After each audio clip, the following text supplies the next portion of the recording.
ونعوذ بالله من شرور أنفسنا ومن سيئات أعمالنا من يهده الله فلا مضل له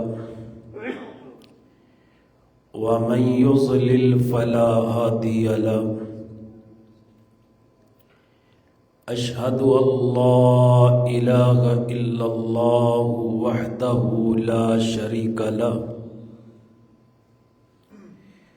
وأشهد أن محمدًا عبده ورسوله يا أيها الذين آمنوا اتقوا الله حق تقاته ولا تموتن إلا وأنتم مسلمون. یہ بند کر دو. يا أيها الناس اتقوا ربكم الذي خلقكم من نفس واحدة وخلق منها زوجها وبث منهما رجالا كثيرا ونساء واتقوا الله الذي تساءلون به والأرحام إن الله كان عليكم رقيبا. يا أيها الذين آمنوا اتقوا الله وقولوا قولا سديدا يصلح لكم أعمالكم ويغفر لكم ذنوبكم ومن يطع الله ورسوله فقد فاز فوزا عظيما. أما بعد فإن خير الحديث كتاب الله وخير الهدي هدي محمد صلى الله عليه وآله وسلم وشر الأمور محدثاتها وكل محدثة بدعة وكل بدعة ضلالة. اعوذ باللہ من الشیطان الرجیم من ہمزہ ونفخہ ونفثہ. بسم اللہ الرحمن الرحیم. وقل رب اعوذ بک من ہمزات الشیاطین واعوذ بک رب ان یحضرون. معزز سامعین حضرات، پچھلے خطبہ جمعۃ المبارک میں قرآن پاک کی دو سورتیں جنہیں پڑھ کر کے اللہ تعالی سے اس کی مدد، توفیق اور اس کی پناہ طلب کی جاتی ہے، سورۃ الفلق اور سورۃ الناس جنہیں معوذتین کہا جاتا ہے، اس پہ گفتگو کی گئی تھی. آج کے خطبہ جمعۃ المبارک میں انہی صورتوں کا معنی اور مفہوم اور اس کے ساتھ ساتھ یہ بات بیان کی جائے گی کہ اللہ تعالی کی پناہ میں آنا ایک مومن کے لیے بڑا ہی مضبوط قلعہ ہے. انسان کے پیچھے شیطان ہر وقت دوڑ رہا ہے، اور جس بندے نے اس سے بچنے کے لیے اللہ تعالی سے پناہ طلب کر لی، ایسے سمجھیں کہ وہ بندہ ایک مضبوط قلعے میں داخل ہو گیا. پناہ کسے کہا جاتا ہے؟ جب انسان کے پیچھے بہت بڑا کوئی خوف ہو، بڑا اسے کسی کا ڈر ہو کسی مشکل میں کسی پریشانی میں پھنس جائے اور وہاں سے نکلنے کا انسان کو کوئی رستہ ہی نظر نہ آ رہا ہو تو انسان سوچتا ہے کوئی مضبوط ایسی شخصیت ہو جس کی میں پناہ میں آ جاؤں، کیونکہ اگر مجھے اس کی پناہ مل گئی تو پھر مجھے کسی قسم کا خوف اور ڈر نہیں ہوگا۔ تو میرے بھائیوں، انسان کے لیے جو سب سے بڑی پناہ گاہ ہے، جو سب سے زیادہ انسان کے لیے محفوظ قلعہ ہے، وہ صرف اور صرف اللہ تعالی کی ذات کی پناہ ہے۔ اور یہ معوذتین اگر آپ ان کا ترجمہ پڑھیں تو آپ کو یقین ہو جائے گا کہ مالک سے بڑھ کر کے کوئی پناہ دینے والا بھی نہیں ہے۔ کن باتوں سے پناہ مانگی جاتی ہے؟ بسم اللہ الرحمن الرحیم، قل اعوذ برب الفلق، اے میرے پیغمبر جناب سیدنا محمد الرسول اللہ صلی اللہ علیہ وآلہ وسلم کہہ دیجئے، فرما دیجئے۔ حضرات، اللہ تعالیٰ کے قرآن کو سمجھنے کی کوشش کیا کریں۔ جہاں پہ بھی لفظ قل آیا نا، وہاں پہ ایسا عقیدہ بیان ہوا ہے جس عقیدے کو اللہ کی رحمت سے ہمارے علاوہ کوئی بیان ہی نہیں کرتا۔ اللہ کی توحید کا درس اور عقیدہ توحید کا فہم۔ اور سوال یہ پیدا ہوتا ہے کہ اللہ نے اپنے نبی سے کیوں کہلوایا؟ اس لیے تاکہ کائنات کے لوگوں کو پتہ چل جائے اس کائنات میں سب سے اعلیٰ ترین ہستی جناب سیدنا محمد الرسول اللہ صلی اللہ علیہ وسلم کی ہے، وہ بھی پناہ طلب کرتے ہیں تو صرف اور صرف کائنات کے رب سے پناہ طلب کرتے ہیں۔ فرمایا میرے پیغمبر اعلان کیجئے، قل کہہ دیجئے، اعوذ میں پناہ طلب کرتا ہوں۔ جب حضور اللہ سے پناہ طلب کرتے ہیں تو اس کائنات میں اور کون ہے جس سے اللہ کے علاوہ پناہ طلب کی جائے؟ مشکل کے وقت اسے پکارا جائے، مدد کے لیے اسے پکارا جائے، حاجت روائی کے لیے اسے پکارا جائے، مشکل کشائی کے لیے اسے پکارا جائے۔ اللہ نے اپنے نبی سے اعلان کروا کے کائنات کے لوگوں کو یہ مسئلہ سمجھا دیا کہ کائنات کی سب سے اعلیٰ ترین ہستی جناب سیدنا محمد الرسول اللہ صلی اللہ علیہ وسلم وہ بھی پناہ طلب کرتے ہیں تو کائنات کے رب سے کرتے ہیں۔ فرمایا میں اس اللہ سے پناہ طلب کرتا ہوں برب الفلق، جو صبح کا رب ہے۔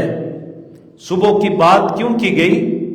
اس لیے کہ رات کی تاریکیوں میں فلک کا ایک معنی ہوتا ہے پھاڑ دینا۔ رات کی تاریکیوں کو پھاڑ کر کے صبح کا سورج طلوع ہوتا ہے، روشنی طلوع ہوتی ہے، اس ہستی سے پناہ طلب کی جا رہی ہے۔ اے اللہ، اگر تو رات کے اندھیروں کو ختم کر کے سورج کی روشنی کو طلوع کر سکتا ہے، میری زندگی میں بھی جتنے غم ہیں، جتنی پریشانیاں ہیں، جتنی تکالیف ہیں، جتنی مصیبتیں ہیں، جتنے اندھیرے ہیں، اللہ ان کو ختم کر کے آسانیوں کے سورج کو طلوع فرما دے۔ میں اس اللہ کی پناہ طلب کرتا ہوں۔ اور کن باتوں سے؟ فرمایا من شر ما خلق، ہر اس چیز کے شر سے جو کائنات کے رب نے پیدا کی ہے۔ اللہ تیری جتنی مخلوقات ہیں، اپنے بیگانے رشتہ دار اغیار، جنوں میں، انسانوں میں، حیوانات میں جتنی بھی شریر مخلوق ہے، اللہ میں اس کے شر سے تجھ سے پناہ طلب کرتا ہوں۔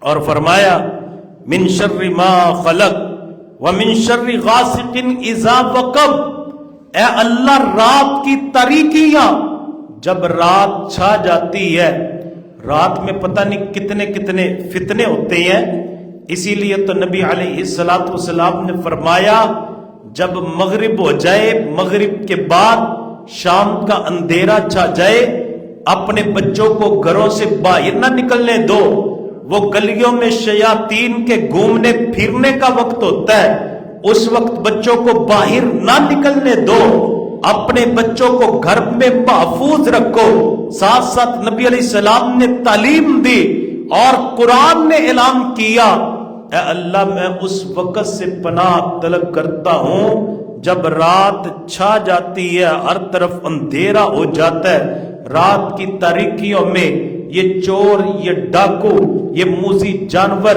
انسان کو نقصان پہنچانے والی جتنی اللہ تعالیٰ کی مخلوقات ہیں جو رات کے اندھیرے میں انسان کو نقصان پہنچاتی ہے، اے اللہ ان تمام سے میں تجھ سے پناہ طلب کرتا ہوں۔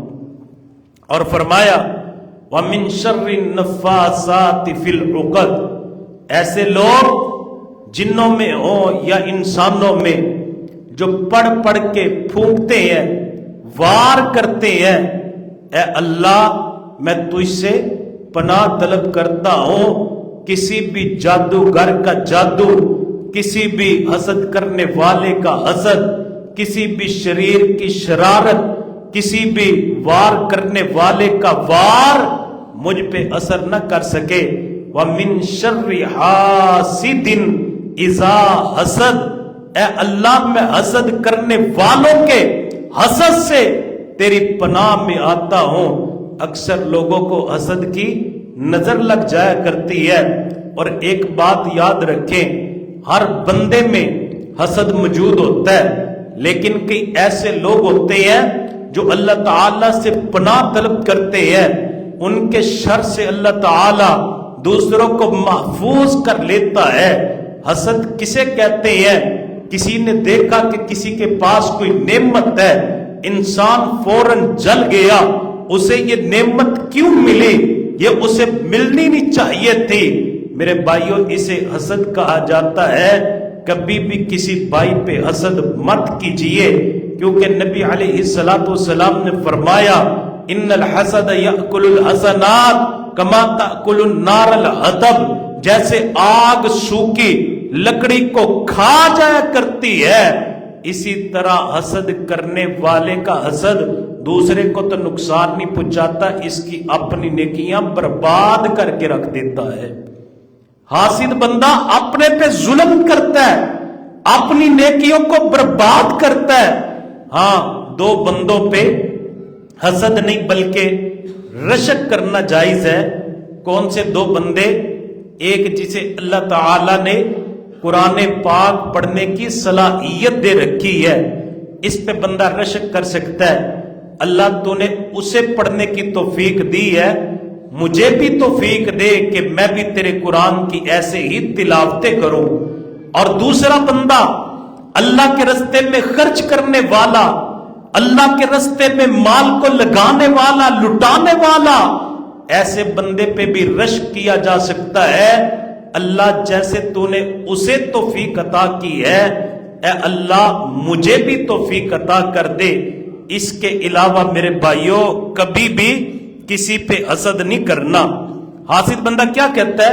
سب سے پہلے یہ سوچتا ہے کہ اسے یہ چیز کیوں ملی، اسے یہ چیز کیوں ملی، یہ حسد کرتا ہے۔ یہ حسد کی پہلی قسم ہے۔ اور دوسری کیا ہے؟ کہتا ہے کہ اسے جو ملا ہے وہ اسے نہیں ملنا چاہیے تھا، یہ مجھے ملنا چاہیے تھا۔ میرے بھائیوں یہ حسد کی دوسری قسم ہے، اور تیسری خطرناک ترین جو قسم ہے، کہتا ہے یا اللہ مجھے ملے یا نہ ملے، جو اسے ملا ہے وہ اس کے پاس نہیں رہنا چاہیے، ختم ہو جانا چاہیے، اسے کیوں ملا، مجھے دے یا نہ دے، اس سے بھی چھین لے۔ یہ حسد کی میرے بھائیوں سب سے خطرناک ترین قسم ہے۔ اللہ تعالی ہمیں حسد کی لعنت سے محفوظ فرمائے۔ فرمایا وَمِن شَرِّ حَاسِدٍ اِذَا حَسَد، اے اللہ مجھے حسد کرنے والوں کے حسد سے محفوظ فرما۔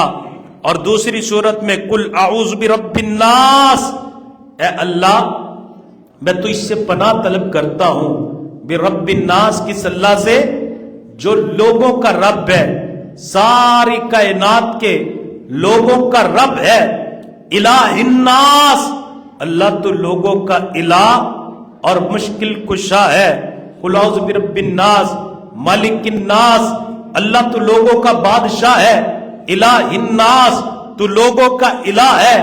اے اللہ میں تجھ سے پناہ طلب کرتا ہوں من شر الوسواس الخناس، جتنے بھی وسوسے ہیں جو خناس میرے دل میں ڈالنے کی کوشش کرتے ہیں، اللہ میں تجھ سے پناہ طلب کرتا ہوں من الجنت والناس، جنوں میں جو شیاطین ہیں، انسانوں میں جو شیاطین ہیں، ان تمام سے اللہ میں تجھ سے تیری پناہ طلب کرتا ہوں۔